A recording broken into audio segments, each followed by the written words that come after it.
এখন 263 পৃষ্ঠার কোষে দেখি 22.2 জ্যামিতিগুলোর সমাধান নিয়ে আলোচনা করছি। 1 নম্বরে বলেছে এ বি একটি 5 সেন্টিমিটার সরলরেখা নিতে হবে এবং তাকে সমদ্বিখণ্ডিত করতে হবে। তাহলে আমরা কিভাবে করব? আমরা স্কেলের সাহায্যে 5 সেন্টিমিটার একটি রেখা নিয়ে নিচ্ছি।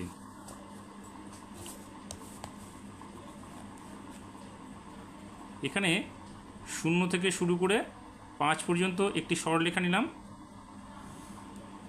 নিয়ে তার নাম দিলাম এ বি। এবার কি করতে হবে? এটাকে আমাদের সমদ্বিখণ্ডিত করতে হবে, অর্থাৎ অর্ধেক করতে হবে। তাহলে আমরা কি করব? এই এ বি সরলরেখার অর্ধেকের থেকে আনুমানিক একটু বেশি নিয়ে আমরা উভয় দিকে উপরে এবং নিচে বৃত্তচাপ অঙ্কন করব। তাহলে এখানে কি করলাম? এ বি সরলরেখার অর্ধেকের চাইতে একটু অনুমান করে একটু বেশি নিলাম, নিয়ে আমরা নিচে এবং উপরে উভয় দিকে কি করলাম? বৃত্তচাপ অঙ্কন করলাম, এ বিন্দু থেকে এবং বি বিন্দু থেকে। এবার দেখো এই বৃত্তচাপ দুটি এখানে পরস্পর ছেদ করেছে, আমরা এই দুটোকে যুক্ত করে দেব। তাহলে কিন্তু আমাদের লম্ব সমদ্বিখণ্ডক হয়ে গেল। তাহলে এখানে আমরা বিন্দুটাকে নিয়ে নিচ্ছি এবং স্কেলের সাহায্যে সেই বিন্দু দুটো যোগ করে দিচ্ছি। এখানে নাম দিলাম আমি ও। এবার কি বলেছে? এ বি সরলরেখাকে সমদ্বিখণ্ডিত করা হয়েছে, তার প্রত্যেকটি ভাগের দৈর্ঘ্য আমাদের মাপতে বলেছে। আমাদের সরলরেখাটা কত ছিল? এ বি 5 সেন্টিমিটার ছিল। এখানে দেখো 5 সেন্টিমিটার সরলরেখাকে আমরা ভাগ করতে গেলে 2.5, অর্থাৎ প্রত্যেকটি ভাগ, অর্থাৎ ও এ সমান 2.5 সেমি এবং ও বি এটাও হবে 2.5 সেমি। এরপরে আমাদের 2 নম্বরটাতে বলেছে 8 সেন্টিমিটার একটি সরলরেখা নিতে হবে, নিয়ে তার সাহায্যে সমদ্বিখণ্ডিত করতে হবে। অর্থাৎ এখানে বলেছে পেন্সিল ও কম্পাসের সাহায্যে 8 সেমি দৈর্ঘ্যের একটি সরলরেখাংশ এঁকে স্কেল ও পেন্সিলের সাহায্যে আমাদের সরলরেখাটিকে সমদ্বিখণ্ডিত করতে হবে এবং প্রত্যেকটি খণ্ডের দৈর্ঘ্য মাপতে হবে। ঠিক 1 নম্বরটা যেভাবে করা হলো, 2 নম্বর সমস্যাটা কিন্তু আমরা সেইভাবে একইভাবে সমাধান করব। এরপরে 3 নম্বরটা কি বলেছে? স্কেল ও পেন্সিলের সাহায্যে 6 সেমি দৈর্ঘ্যের সরলরেখাংশ পি কিউ আঁকি, পি কিউ সরলরেখাংশকে ব্যাস করে বৃত্ত আঁকি। এখানে যেহেতু বলেছে পি কিউকে ব্যাস করতে হবে, তাহলে বৃত্ত আঁকতে গেলে আমাদের ব্যাসার্ধ দরকার। অর্থাৎ আমরা 6 সেন্টিমিটার সরলরেখাটাকে কী করব? অর্ধেক করব, করে তার অর্ধেকের মাপ নিয়ে আমরা বৃত্তটা অঙ্কন করব। তাহলে 3 নম্বরটা আমি সমাধান করছি, কারণ 2 নম্বরটা হচ্ছে 1 নম্বরের মতো, তাই 1 নম্বরটা সমাধান করে ছেড়ে দিলাম। 2 নম্বরটা তোমরা ট্রাই করে দেখবে। এবার 3 নম্বর যে সমাধানটা রয়েছে সেখানে বলেছে আমাদের কত? 6 সেন্টিমিটার সরলরেখা নিতে বলেছে। তাহলে এখানে আমরা কি করব? একটি 6 সেন্টিমিটার সরলরেখা নেব। তাহলে 0 থেকে শুরু করে 6 পর্যন্ত আমরা নিয়ে নিলাম, নিয়ে নাম দিলাম হচ্ছে পি কিউ। তাহলে এখানে নাম দিলাম পি এবং কিউ। এবার এটাকে আমরা কি করব? ঠিক একইভাবে অর্ধেক করব। এখানে পি এবং কিউ যে দৈর্ঘ্যটা নেওয়া হয়েছে 6 সেন্টিমিটার, আমরা আনুমানিক তার একটা অর্ধেকের চাইতে একটু বেশি মাপ নিয়ে উপরে এবং নিচে উভয় দিকে আমরা বৃত্তচাপ অঙ্কন করব। আমরা পি থেকে করলাম, এবার আমরা কি করব? কিউ থেকে করব। তাহলে কিউ থেকে পরপর উপরে এবং নিচে দুটি বৃত্তচাপ অঙ্কন করলাম।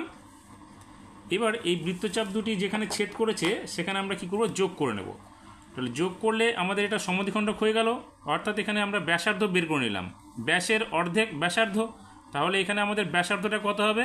6 সেন্টিমিটার যেহেতু, তাহলে এখানে হবে আমাদের কত? 3 সেন্টিমিটার।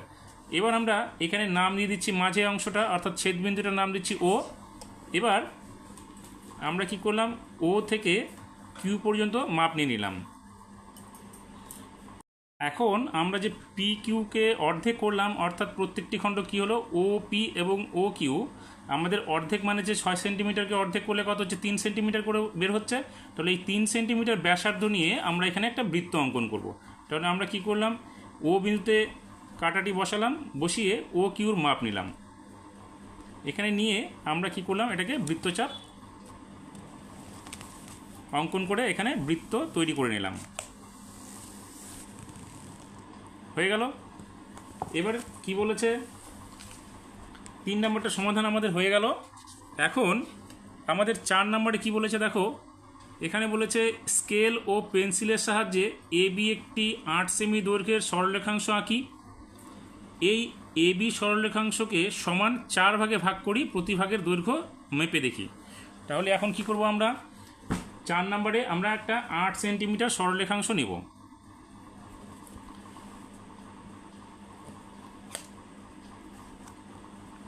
তাহলে এখানে আমরা 8 সেন্টিমিটার সরলরেখাটা নিয়ে নিচ্ছি। 0 থেকে 8 নিয়ে আমরা সরলরেখাটা নিয়ে নিলাম। এখানে একটি নাম দিয়ে দিচ্ছি AB। এবার আমাদের কি করতে হবে, এটাকে 4 ভাগে ভাগ করতে বলেছে। আমরা প্রথমে এটাকে 2 ভাগে ভাগ করব। 2 ভাগে ভাগ করে প্রত্যেক ভাগকে আবার আমরা অর্ধেক করব, তাহলে কিন্তু আমাদের 4 ভাগ হয়ে যাবে। এখন আমরা কি করব, এখানে AB যে সরলরেখাটা 8 সেন্টিমিটার সরলরেখাটা নিলাম, এখানে আমরা আনুমানিক অর্ধেকের চাইতে একটু বেশি নিয়ে উভয় দিকে বৃত্তচাপ অঙ্কন করব। তাহলে A থেকে প্রথমে বৃত্তচাপ উপরের দিকে, তারপরে আমরা নিচের দিকে করলাম। এখন B থেকে আমরা উপর এবং নিচে উভয় দিকে বৃত্তচাপ অঙ্কন করব।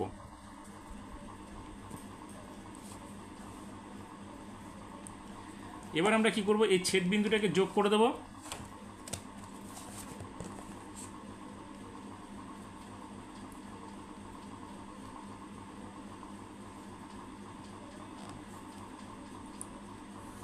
এখানে আমাদের কি হয়ে গেল, সমদ্বিখণ্ডক। এখানে নাম দিয়ে দিচ্ছি আমরা একটা O, এখানে নাম দিচ্ছি P এবং Q। এবার আমরা কি করব, AO এবং OB-কে আবার আমরা অর্ধেক করব। তাহলে এখন আমরা OA যে অংশটা রয়েছে সেই অংশটার অর্ধেকের চাইতে একটু বেশি পরিমাণ নিয়ে আমরা আবার A থেকে এবং O থেকে উভয় দিকে বৃত্তচাপ অঙ্কন করব।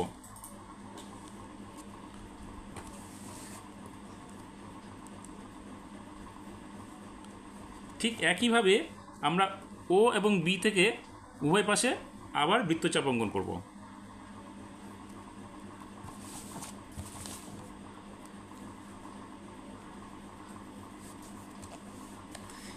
এবার এখানে দেখো, যে দুটি বিন্দুতে ছেদ করেছে পরপর আমরা এখানে যোগ করে দিচ্ছি।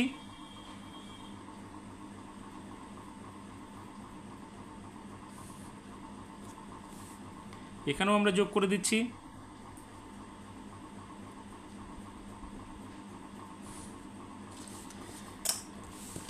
এখানে দেখো 8 সেন্টিমিটার যে AB সরলরেখাটা নেওয়া হয়েছে সেখানে 4টি ভাগ হয়ে গেল, 1 ভাগ, 2 ভাগ, 3 এবং 4। এখানে মাঝে আমরা O নাম দিয়েছি, এখানে S এবং এখানে T দিয়ে দিলাম। আর এখানে আমরা একটা এক্সট্রা নাম দিচ্ছি, সেটা এখানে XY, এখানে M এবং N। এবার আমাদের কি বলেছে, এখানে প্রত্যেকটা ভাগের দৈর্ঘ্য আমাদের মাপতে বলেছে। দেখো আমরা যদি স্কেল দিয়ে মেপে দেখি প্রত্যেকটি ভাগের দৈর্ঘ্য কত হচ্ছে আমাদের, এখানে দেখো 2 সেমি করে হচ্ছে। প্রত্যেকটি ভাগ দেখো 2 সেমি করে হচ্ছে। তাহলে এখানে আমরা লিখব প্রতিটি ভাগের দৈর্ঘ্য 2 সেমি। অর্থাৎ এখানে আমরা লিখব প্রতিটি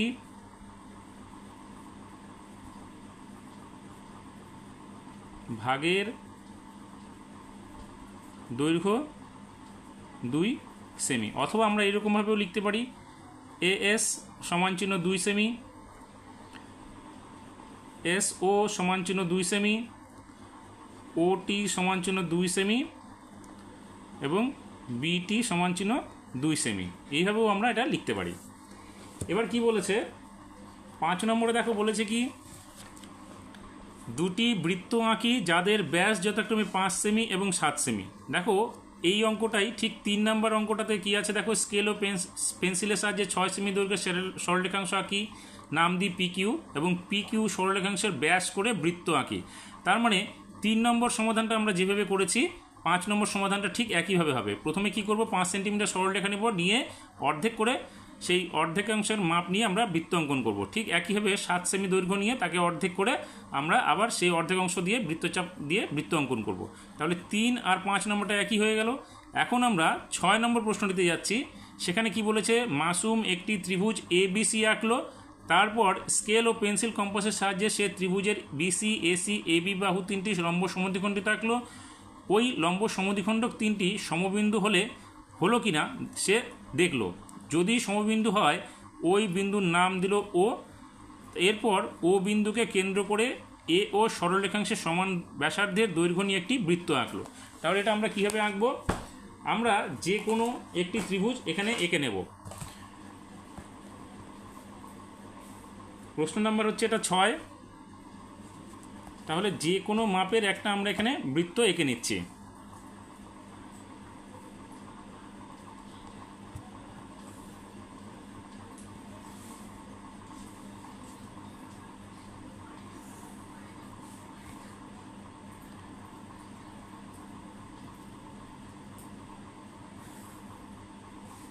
এখানে নাম দিতে বলেছে এ বি সি, তাহলে এখানে নাম দিলাম এ, এখানে বি, এখন এখানে সি। এবার আমাদের প্রত্যেকটি বাহুকে অর্ধেক করতে হবে, তাহলে আমরা একটা একটা করে বাহু অর্ধেক করে নিচ্ছি। প্রথমে বিসি বাহুকে অর্ধেক করছি, বিসি বাহুর অর্ধেকের পরিমাণ থেকে একটু বেশি আনুমানিক নিয়ে আমরা এখানে বৃত্তচাপ অঙ্কন করছি দুই দিকে। এবার সি বিন্দু থেকে আঁকবো,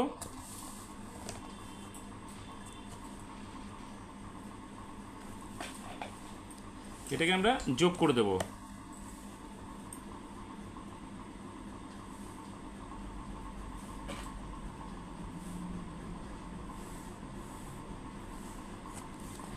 এখন এসি বাহুকে আমরা অর্ধেক করব আবার, তাহলে ঠিক একইভাবে এসি বাহুর অর্ধেকের চাইতে একটু বেশি নিয়ে আনুমানিক আমরা উভয় দিকে বৃত্তচাপ অঙ্কন করব।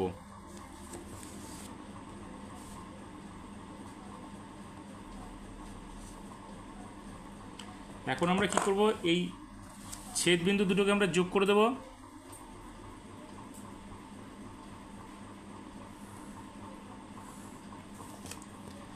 এবার বাকি থাকলো আমাদের এ বি। এবার এ বি সরলরেখাটাকে আমরা ঠিক একইভাবে এ বির আনুমানিক অর্ধেকের চাইতে একটু বেশি নিয়ে আমরা এখানে পরপর দুটি বৃত্তচাপ অঙ্কন করব, উপরে এবং নিচের দিকে, এ এবং বি বিন্দু থেকে।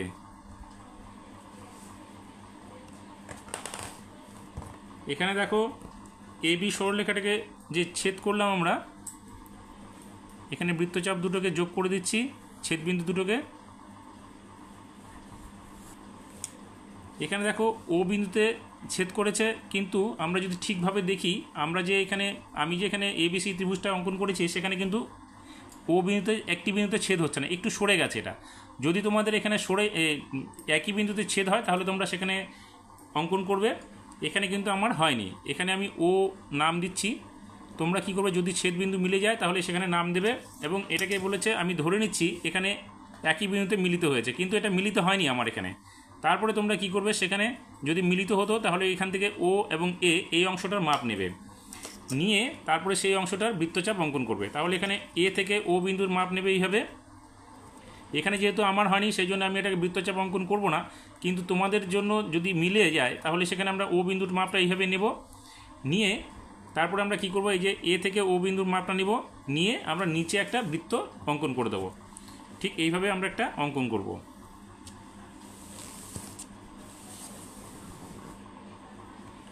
এখানে আমরা নাম দেব ও, এবং এখানে ও থেকে বৃত্তচাপের উপর একটা সরলরেখা অঙ্কন করব।